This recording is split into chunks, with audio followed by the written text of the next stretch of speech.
Hello दोस्तों, मैं अभय कुमार सुमान आप सभी का अपने YouTube चैनल पर हार्दिक अभिनंदन करता हूं, स्वागत करता हूं। जैसा कि आप सभी लोग इस बात से अवगत होंगे कि 67वीं बीपीएससी पीटी का रिजल्ट पिछले दिनों आया है। इसके रिजल्ट ने अच्छे विशेषज्ञों और मेहनती छात्रों के होश उड़ा दिए हैं, क्योंकि बीपीएससी के इतिहास में अभी तक का सबसे हाई कट ऑफ गया है। इसके साथ ही अगले दिन ही रिजल्ट के अगले दिन ही 68वीं बीपीएससी का नोटिफिकेशन भी आ गया। तो जिनका भी रिजल्ट किन्हीं कारण से नहीं हुआ है अच्छी तैयारी के बावजूद, तो मैं अपने इस चैनल के माध्यम से आपसे निवेदन करता हूं कि आप निराश ना हो, आप पुनः तैयारी में लग जाए। आज बंगाल के बारे में पढ़ेंगे। हम लोग यह देखेंगे कि मुगलों के पतन के क्रम में किस प्रकार बंगाल एक नवीन राज्य के रूप में उभरा। बंगाल के नवाबों ने किस प्रकार एक शक्तिशाली राज्य की स्थापना की और बाद में अंग्रेजों ने किस प्रकार बंगाल पर आधिपत्य कर भारत में अपने साम्राज्य की नींव रखी।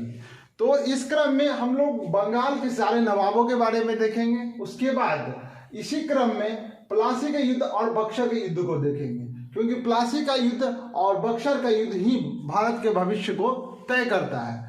तो चलिए सबसे पहले बंगाल टॉपिक को पढ़ते हैं। बंगाल मुगलों के अधीन रहने वाला सबसे संपन्न सूबा था या संपन्न प्रांत था। मुर्शीद कुली खां को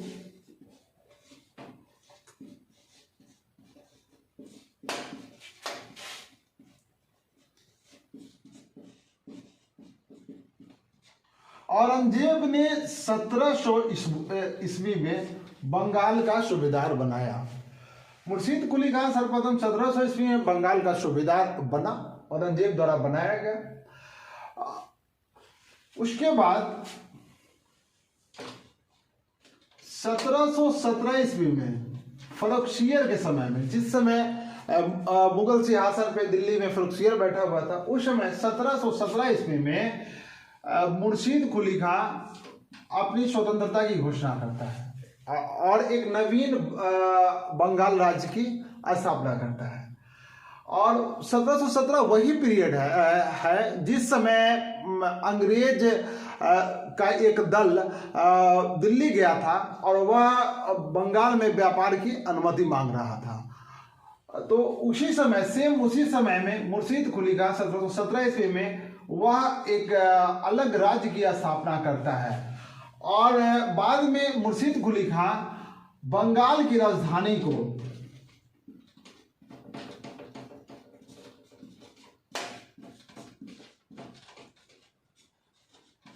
जो पहले ढाका थी, बंगाल की राजधानी ढाका थी, बदलकर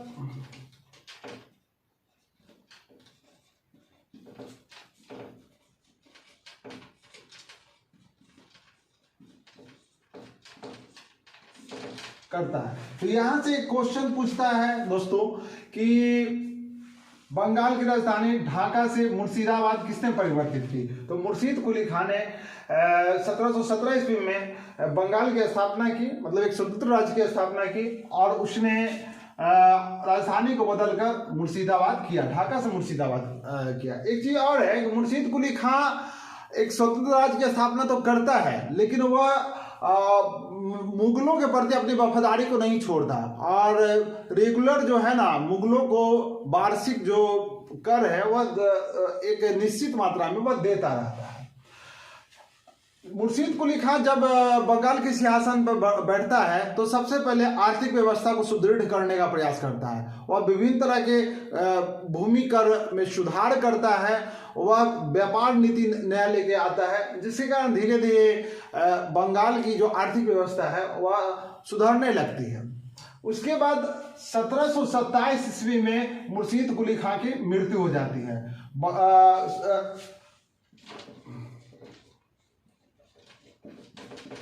मृत्यु 1727 ईस्वी में मुर्शीद कुली खां मर जाता है और उसके बाद मुर्शीद कुली खां का मृत्यु के बाद सुजाउद्दीन शासक बनता है। सुजाउद्दीन कौन है? तो सुजाउद्दीन जो है वो मुर्शीद कुली खां का दामाद है। सुजाउद्दीन बंगाल का शासक बनता है 1727 ईस्वी में। मुर्शीद शुजाउद्दीन जब शासक बनता है तो वह भी कई सुधारात्मक कार्य करता है। उसके समय में, शुजाउद्दीन के समय में एक प्रमुख घटना यह होती है कि बिहार भी बंगाल के अधीन आ जाता है। और जब बिहार बंगाल के अधीन आता है तो ये 1733 ईस्वी में बिहार बंगाल के अधीन आ जाता है और शुजाउद्दीन द्वारा अलवर्दी खां को बिहार का सूबेदार बनाया जाता है। तो इसको ध्यान रखना है इस पॉइंट को कि 1733 ईस्वी में बिहार बंगाल के अधीन आता है और शुजाउद्दीन अलवर्दी खां को बिहार का सूबेदार घोषित करता है। शुजाउद्दीन की मृत्यु होती है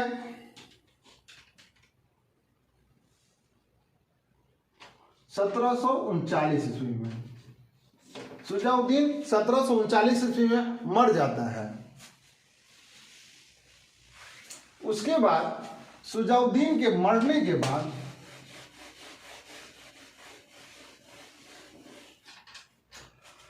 सरफराज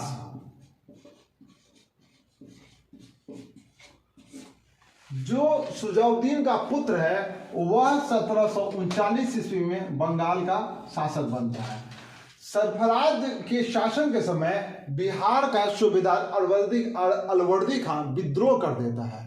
अलवर्दी खां के विद्रोह को दबाने का प्रयास किया जाता है, लेकिन अलवर्दी खां का विद्रोह नहीं दब पाता है और इसका परिणाम होता है गिरिया का युद्ध।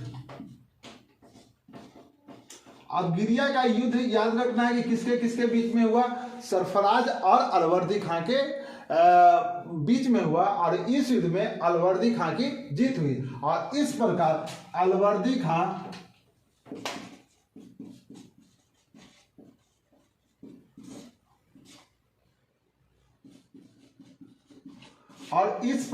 अलवर्दी खां जो है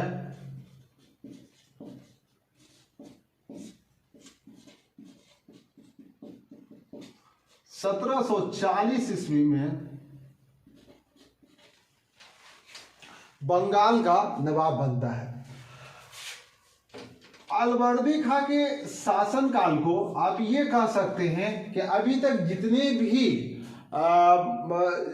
जितने भी शासक हुए उनमें सबसे अच्छा शासक अलवर्दी खां को माना जा सकता है। उसने अच्छा शासन किया। अलवर्दी खां ने शासन में अनेक सुधार किए। उसने व्यापार की नीति में सुधार किया। वह विदेशी कंपनियों को व्यापार की अनुमति दिया, लेकिन कुछ पाबंदियों के साथ। और उसके समय में अंग्रेजों के और फ्रांसीसियों के अनेक कोठी बंगाल में बने, व्यापारी कोठी बने, व्यापारी गोदाम बने, लेकिन वह व्यापारी गोदामों का किलेबंदी का अनुमति नहीं दिया। अलवर्दी खां का यह कहना था कि अंग्रेज उस मधुमक्खी के छत्ते के समान है, जिसे न छेड़ा जाए तो वे शहद देंगे, अगर छेड़ा जाए तो वह काट काट कर मार देंगे। तो अभी तक के शासकों से यह समझ में आता है कि इन्होंने अंग्रेजों पर कुछ पाबंदियों के साथ अंग्रेजों को छूट भी दी, लेकिन एक गलती ये लोग किए कि वह अंग्रेजों के सैनिक शासन को नहीं समझ सके, उनके सैनिक शक्ति को नहीं समझ सके और उसके मुकाबला करने के लिए इन्होंने पूर्व से कुछ विशेष तैयारी नहीं की। और इन सब का जो मतलब जुर्माना है, इसके आने वाले पीढ़ियों को भुगतना पड़ता है। तो अलवर्दी खां में हम देखते हैं कि अलवर्दी खां का पुत्र नहीं था, और अलवर्दी खां का पुत्र नहीं था, इसकी 3 पुत्रियां थी। 3 पुत्रियां में सबसे बड़ी बेटी थी एक घसीटी बेगम थी।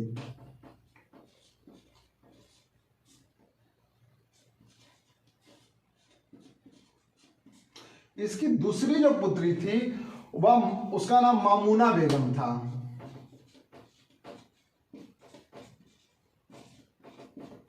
और सबसे छोटी बेटी का नाम अमीना बेगम था। सबसे बड़ी बेटी ढाका में ब्याही हुई थी। जो मंझली बेटी है ये पूर्णिया के नवाब से इसका शादी हुआ था, और अमीना पटना में ब्याही थी। अमीना बेगम का पुत्र सिराजुद्दौला था।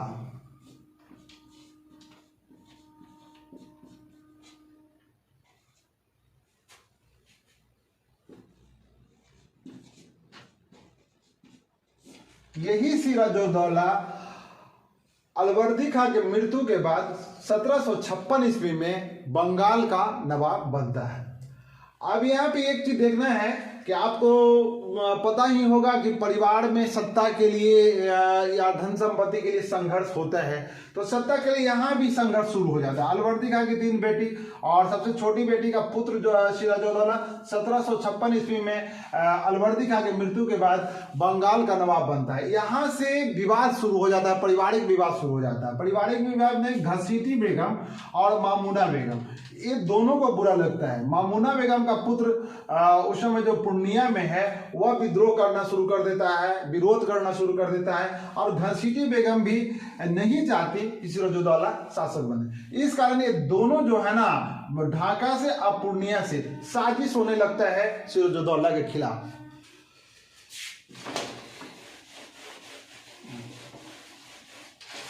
अब सिराजुद्दौला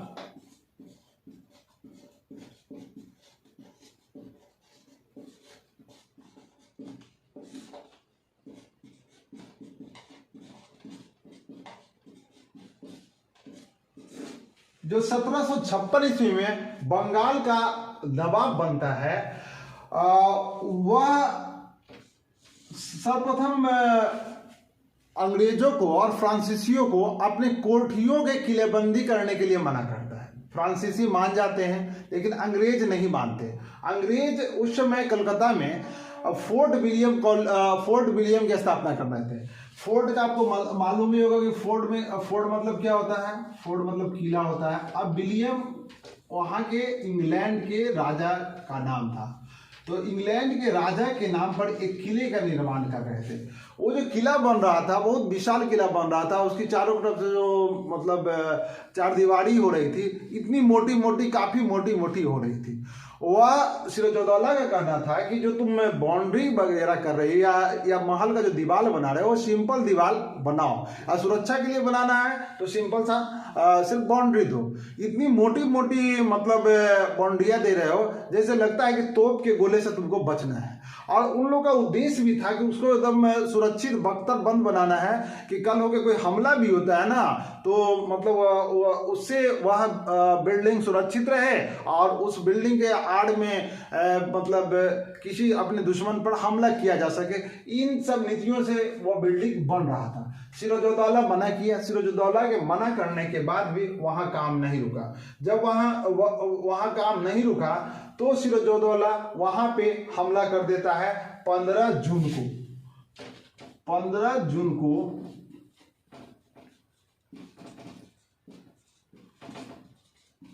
हमला करता है कलकत्ता में जो फोर्ट विलियम बन रहा है वहां। जब वह फोर्ट विलियम पर हमला करता है तो उसमें सिराजुद्दौला की जीत होती है। और 20 जून को एक घटना होती है जो इतिहास में ब्लैक होल की घटना के नाम से प्रसिद्ध है। ब्लैक मतलब काला, आपको सबको पता है। हम लोग साइंस में पढ़ते हैं black hole. Black hole science में वो होल अलग है। यहाँ पे हम लोग पढ़ रहे हैं ब्लैक होल। होल मतलब बड़ा सा कमरा।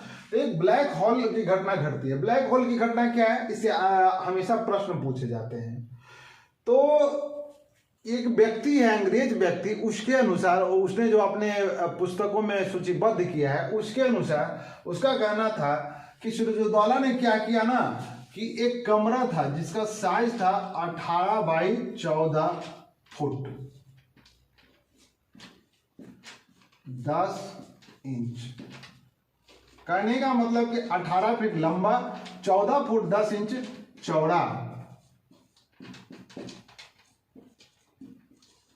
एक कमरा था। इस कमरे में 146 लोगों को 146 अंग्रेजों को लाकर इसने बंद कर दिया। तो कितने अंग्रेजों को बंद किया?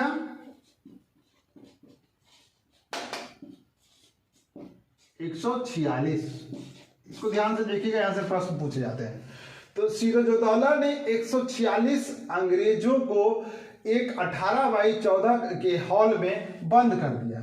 और जब सुबह में दरवाजा खोला गया तो मात्र इसमें 30 व्यक्ति जीवित थे।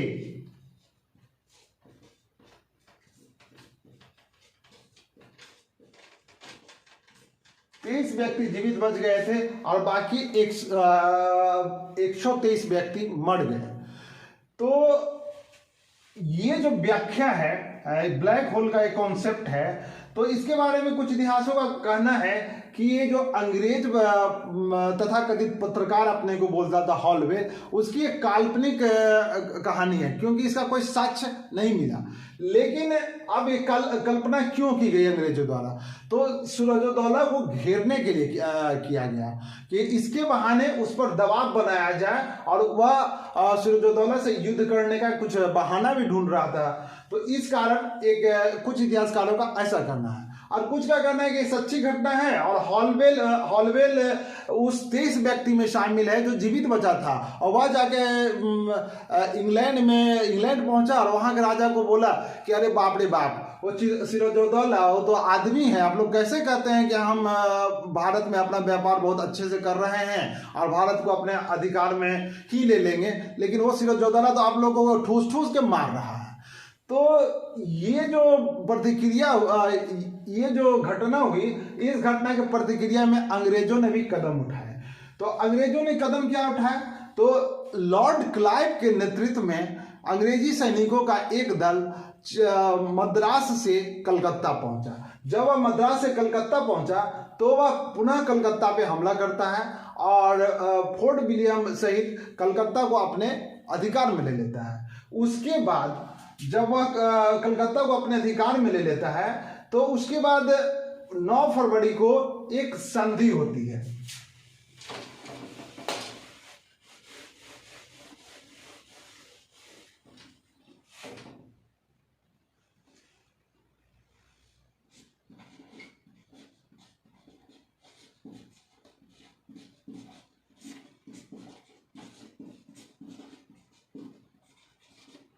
क्लाइव का कलकत्ता पे अधिकार करने के बाद सिराजुद्दौला और रॉबर्ट क्लाइव में एक संधि होती है, और संधि का डेट है 9 फरवरी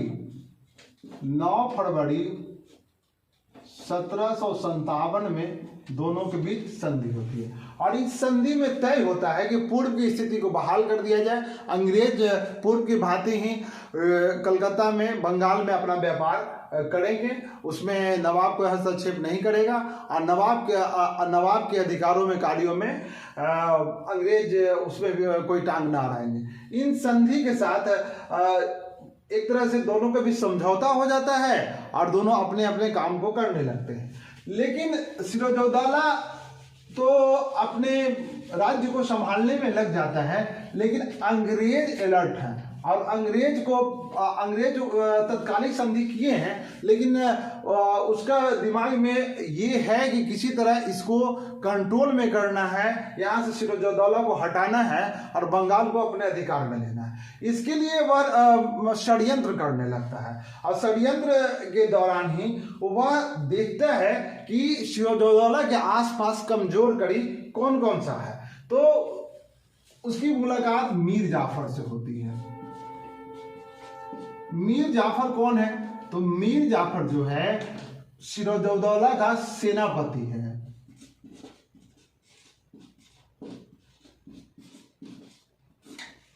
उसके बाद एक व्यक्ति है बैंकर जगत सेठ।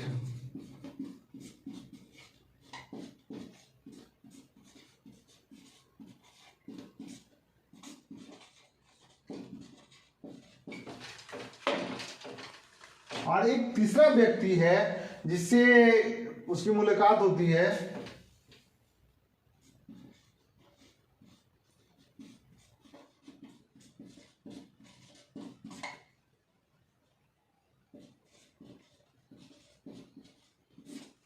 तो ये तीनों व्यक्ति का बहुत अहम रोल है। मीर जाफर से क्लाइव ये समझौता करता है कि तुम हमें हम लोग का साथ दो, हम तुमको बंगाल का नवाब बना देंगे। बंगाल के नवाब बनाने की शर्त पर वह अंग्रेजों के साथ जा मिलता है मीर जाफर।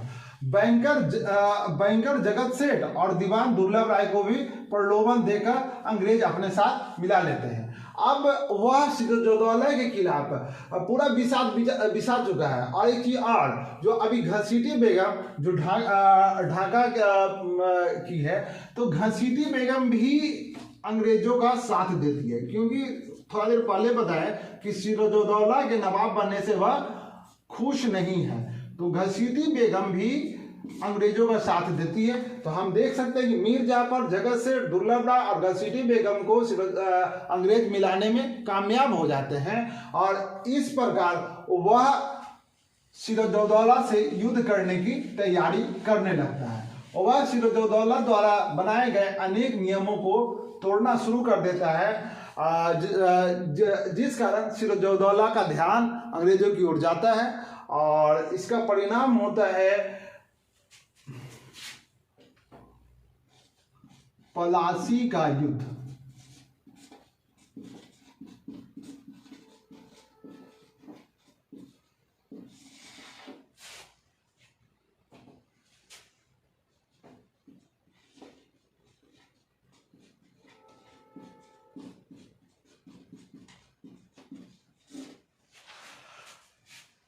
प्लासी बंगाल के नदिया जिले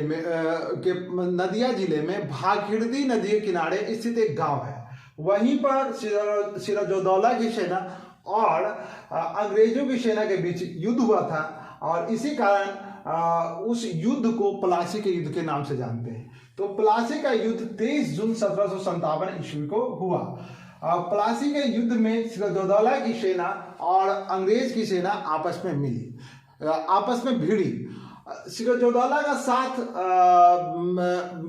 दे रहे थे, मतलब ये फ्रांसीसी सैनिक दे रहे थे, और उसके अलावा उसका जो कुछ वफादार था वो उसके साथ में था। लेकिन युद्ध ज्यादा देर तक नहीं चल पाया, बहुत ही जल्दी है ना जो युद्ध समाप्त हो गया, क्योंकि 3 घंटा से भी कम समय में यह युद्ध समाप्त हो जाता है। क्योंकि उसमें जैसा कि अंग्रेजों ने नीति बनाई थी, मीर जाफर अपने सैनिकों के साथ निष्क्रिय बना रहता है, वह कोई भी प्रतिक्रिया नहीं करता। और इसका जो सिराजुद्दौला का विश्वास पात्र है मीर मदान,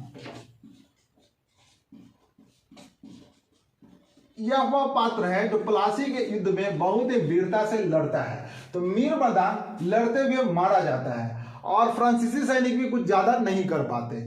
इसका परिणाम होता है कि सिराजुद्दौला की बुरी तरह हार होती है, और प्लासी का युद्ध बहुत आसानी से अंग्रेज जीत लेते हैं। और जैसा कि उन्होंने वादा किया था कि युद्ध के बाद हम मीर जाफर को बंगाल का नवाब बनाएंगे, तो वह मीर जाफर को बंगाल का नवाब बनाते हैं। प्लासी के युद्ध का बहुत बड़ा परिणाम होता है। ऐसा कहा जाता है या ऐसा माना जाता है कि प्लासी का युद्ध एक तरह से आधुनिक भारत की शुरुआत थी। प्लासी के युद्ध में अंग्रेजों को भारत पर पूर्णतः कब्जा करने का अधिकार दे दिया था। तो अब आगे हम लोग देखते हैं कि सिराजुद्दौला युग का अंत प्लासी के लड़ाई के साथ हो गया। अब मीर जाफर आता है। मीर जाफर जैसे ही 1757 ईस्वी में बंगाल का नवाब बनता है, सिराजुद्दौला की मृत्यु के बाद, मतलब 23 जून के बाद ये नवाब बनता है, या 24 जून से ये वहां का नवाब घोषित हो जाता है। तो जब मीर जाफर बंगाल का नवाब बनता है, तो सबसे पहले यह अंग्रेजों को जो प्लासी के युद्ध में क्षति हुई थी उसके लिए ढेर सारा रकम देता है।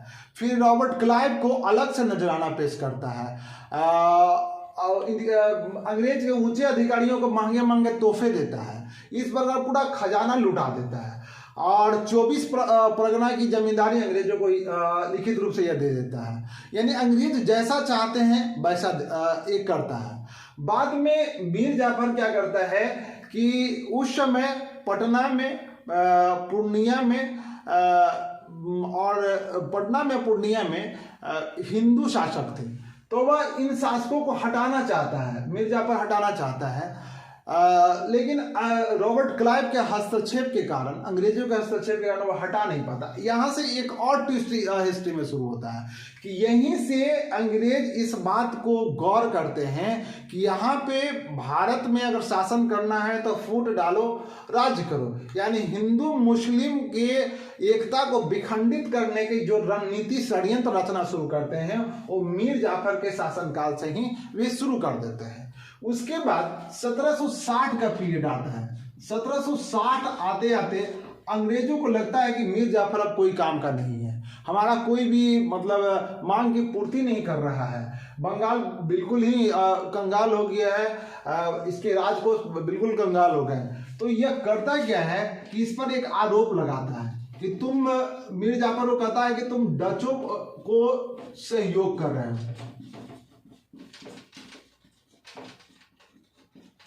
और डचों के सहयोग का आरोप लगाकर मीर जाफर को गद्दी से हटा देता है 1760 ईस्वी में। और उसके बाद मीर कासिम को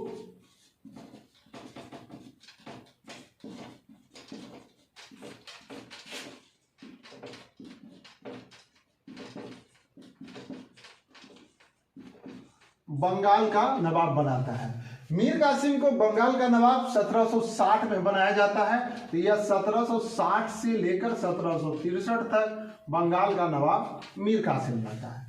मीर कासिम बहुत मतलब अच्छा शासक माना जा सकता है, या तीक्ष्ण बुद्धि का, अच्छे बुद्धि का शासक माना जा सकता है। मीर कासिम जब बंगाल का नवाब बना तो उसने अनेक परिवर्तन किए।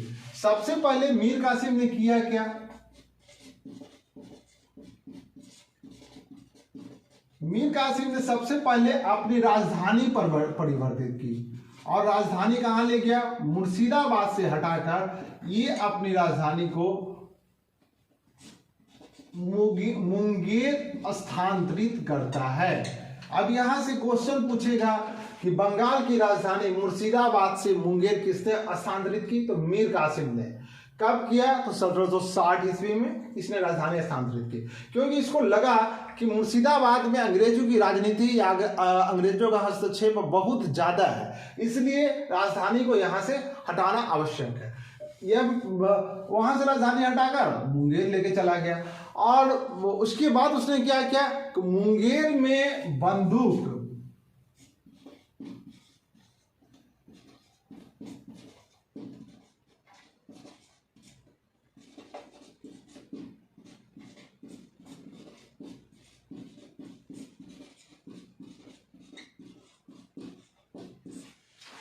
मुंगेर में तोड़क बंदूक और तोप के कारखाने बनाए। उसके अलावा उसने बंगाल के गिरती अर्थव्यवस्था को सुधारने का भी अनेक प्रयास किया। गिरती अर्थव्यवस्था को सुधारने के लिए उसने किसानों के कर को आसान बनाया।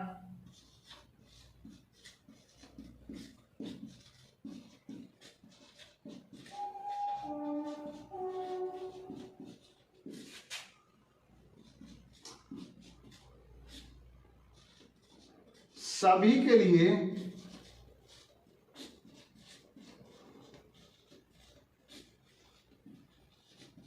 उद्योग की एक समान नीति,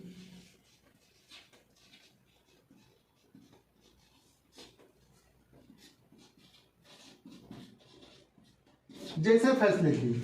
उनके इन कार्यों से अंग्रेज जो है ना वो नाराज हो गया, और उसको लगा कि धीरे धीरे अगर इसी तरह ये शासन करते रहा तो धीरे धीरे एक शक्तिशाली राज्य के रूप में पुनः बंगाल उभर जाएगा। इसलिए मीर कासिम पर आरोप लगाकर, झूठी आरोप लगाकर मीर कासिम को पुनः हटा दिया। इन लोग का तो यही का अंग्रेजों का काम ही था कि झूठ मूठ का कुछ ना कुछ मनगढ़ंत आरोप लगा दो और उसको हटा दो। जैसे वो मीर जाफर के साथ किया वैसे ही इसके साथ भी किया। तो मीर जाफर की तरह ही मीर कासिम को 1763 ईस्वी में इसको पद से हटा दिया। तो कब हटाया इसे? 1763 ईस्वी में। अब 1763 ईस्वी में इसको पद से हटाने के बाद आखिर बंगाल का नवाब बना कौन? तो बंगाल का नवाब पुनः मीर जाफर को बनाया गया, क्योंकि मीर जाफर उसका हाथ का कठपुतली था। इतिहासकारों के अनुसार रॉबर्ट क्लाइव का वो गधा कहा जाता है, इसलिए इसी को बनाया। और इसका दूसरा जो कार्यकाल आप कह सकते हैं 1763 से 1765 में मर गया। मीर जाफर को बनाया, लेकिन मीर कासिम जिसको बंगाल की गद्दी से हटाया गया था वह शांत नहीं बैठा और वह अंग्रेजों से बदला लेने के लिए प्रयास करने लगा। उसने अपनी सैनिक टुकड़ी भी बनाई और वह पटना पर हमला करता है। उस समय पटना में अंग्रेजों का व्यापारी कोठियां बन रही थी और कुछ कोठियां पहले से बन चुकी थी, वहाँ पे सामान रखे हुए थे, उसके सैनिक रहते थे। तो वह पटना पे हमला करता है और काफ़ी नुकसान पहुंचाता है। जब तक बंगाल से सेना आती है तब तक वह वहाँ से चला जाता है। तो इस प्रकार हम इतिहास में देखते हैं बंगाल के विभिन्न नवाबों को। मीर जाफर यहाँ से निकलने के बाद पटना पे हमला करने के बाद वो अवध जाता है और अवध पहुँचता है, अवध के नवाब से मिलता है और वहीं पे उसे मुगल सम्राट शाह आलम द्वितीय भी मिलते हैं। और इस प्रकार अंग्रेजों से युद्ध लड़ने की एक नीति बनती है। तीनों मिलकर एक नीति बनाते हैं जिसका परिणाम बक्सर के युद्ध के रूप में हम लोग आगे देखते हैं। अब चलिए हम लोग बक्सर के युद्ध को देखते हैं। बक्सर का युद्ध 1763 ईस्वी में मीर कासिम को बंगाल के नवाब के पद से अपदस्थ कर दिया गया था, लेकिन वह अंग्रेजों के खिलाफ बदला लेने की मौके तलाशता रहता था। इसी बीच वह पटना पहुंचा और अंग्रेजों के व्यापारी कोठी पर हमला किया और काफ़ी नुकसान पहुंचाया। वहाँ अंग्रेजी सेना उसको घेरने का प्रयास की, तो वहाँ से भागकर वह अवध चला जाता है। अवध जब वो पहुँचता है तो नवाब सुजौदौला से मुलाकात करता है। वहीं पे उसे मुगल सम्राट शाह आलम द्वितीय से भी मुलाकात होती है। मीर कासिम, सुजौदौला और शाह आलम द्वितीय तीनों मिलकर अंग्रेजों के खिलाफ लड़ने की योजना बनाते हैं। तो ये तीनों की संयुक्त सेना और अंग्रेजों के खिलाफ युद्ध होता है और इसी युद्ध का नाम है बक्सर का युद्ध, जो बिहार के बक्सर नामक स्थान पे होता है। 22 अक्टूबर 1764 ईस्वी को हेक्टर मुनरो के नेतृत्व में अंग्रेजी सेना और अवध के नवाब के नेतृत्व में संयुक्त सेना के बीच में युद्ध होता है। बहुत जल्द ही संयुक्त सेना हार मान जाती है या हार जाती है और अंग्रेजों को ज़्यादा परिश्रम करना नहीं पड़ता है और इस युद्ध के परिणाम स्वरूप मीर कासिम दिल्ली की ओर भागता है और जहां 1777 ईस्वी में उसकी मृत्यु हो जाती है। अवध के नवाब सुजौदौला और मुगल सम्राट शाह आलम द्वितीय के साथ अंग्रेज इलाहाबाद की संधि करते हैं। इलाहाबाद की प्रथम संधि और इलाहाबाद की द्वितीय संधि। प्रथम संधि सुजौदौला के साथ और द्वितीय संधि मुगल सम्राट शाह आलम द्वितीय के साथ। सुजौदौला के साथ जो संधि होता है उसमें कई शर्तें रख दी जाती हैं, कई इसके सूबे अंग्रेज ले लेते हैं और युद्ध के हार जाने के रूप में इस सुजौदौला से मोटी रकम लेते हैं और उसका अधिकार लिमिट कर देते हैं। उसके बाद मुगल सम्राट को कहा जाता है कि आप अंग्रेजों को बिहार, बंगाल और उड़ीसा की दीवानी दीजिए और वह दीवानी देता है, उस पर हस्ताक्षर भी कर देता है। शाह आलम द्वितीय को इलाहाबाद में ही रहने का शर्त अंग्रेज रखते हैं और उसे एक पेंशन भोगी बना देते हैं। इस प्रकार हम देखते हैं कि बक्सर का युद्ध भी भारतीय इतिहास की एक प्रमुख घटना है। प्लासी के युद्ध में ही तय हो गया था कि अंग्रेज के जड़ें यहाँ पे मजबूत हो रही है, लेकिन बक्सर के युद्ध ने यह साबित कर दिया कि अब भारत में अंग्रेजों का ही राज्य चलेगा। और अब यह स्थापित हो गया था कि अंग्रेज अब यहाँ से कहीं जाने वाले नहीं। जो व्यापार करने आए थे अब वो साम्राज्य विस्तार की ओर वह निरंतर आगे बढ़ते गए। तो हम लोगों ने आज के वीडियो में देखा कि किस प्रकार बंगाल में एक स्वतंत्र राज्य की स्थापना होती है, प्रारंभ में यह शक्तिशाली राज्य के रूप में उभरता है। इसके संस्थापक मुर्शीद कुली खां होते हैं। तो मुर्शीद कुली खां, शुजाउद्दीन और अलवर्दी खां, ये तीन ऐसे शासक हैं जिसके समय में बंगाल काफी मजबूत होता है। लेकिन बाद में सिराजुद्दौला आता है चौथा शासक के रूप में 1756 ईस्वी में। तो इसके समय से प्रॉब्लम शुरू होता है और सिराजुद्दौला के साथ ही प्लासी का युद्ध होता है और जिसमें अंग्रेजों की जीत होती है। और यह युद्ध यह माना जाता है कि अब भारत में आधुनिक युग का आगमन हो गया और अंग्रेजों का आधिपत्य यहाँ पे बढ़ने लगता है, बंगाल में बढ़ने लगता है और फिर धीरे धीरे पूरा हिंदुस्तान में बढ़ने लगता है। बाद में बक्सर का युद्ध होता है और बक्सर के युद्ध के बाद अब अंग्रेजों की सत्ता भारत में स्थापित मानी जाने लगती है। तो इस प्रकार हम लोगों ने आज के वीडियो में बंगाल के नवाबों के बारे में जाना और प्लासी और बक्सर का युद्ध और इन दोनों युद्धों का भारत पर पड़ने वाले प्रभावों को भी जाना समझा।